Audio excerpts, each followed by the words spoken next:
Direction les internationaux de tennis de Blois qui se poursuivent jusqu'à samedi au complexe du Puy-Cuisy. Sur place, des joueurs français et étrangers, tous classés à l'ATP, qui enchaînent les matchs sur les cours extérieurs en terre battue. Le petit Roland-Garros du Loir-et-Cher continue de fonctionner grâce à son armada de bénévoles. C'est ce que nous confirme Romain Delville. Ridvik Choudhary Bolipali et Arjun Kade sont deux tennismen indiens qui découvrent le circuit européen. Des tournois en Serbie, après Rennes et Quimper en indoor. Et cette semaine, les terrains en terre battue de la HJ Blois. Ce type de tournoi doit m'aider à monter dans le classement ATP. C'est le but.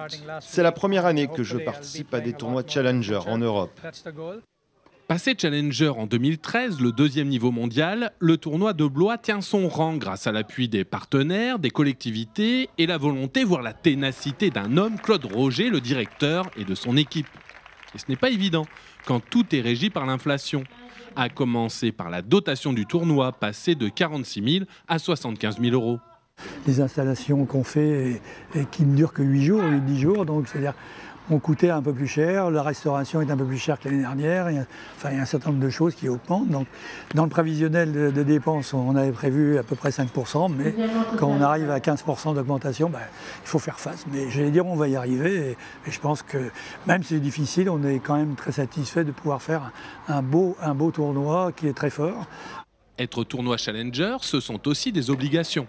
52 ramasseurs de balles issus du collège Marcel Carnet de Vineuil, 32 juges de ligne et depuis 20 ans, une armée de bénévoles au four et au moulin, au transport des joueurs et à la restauration.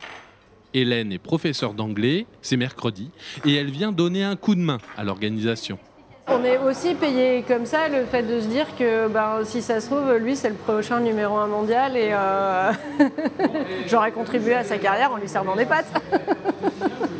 Donc oui, il y a aussi ce côté-là, il y a deux, trois têtes d'affiche qui sont là et on se dit ceux-là ils vont peut-être aller loin dans les classements, c'est peut-être juste le début de leur carrière et on aura été là.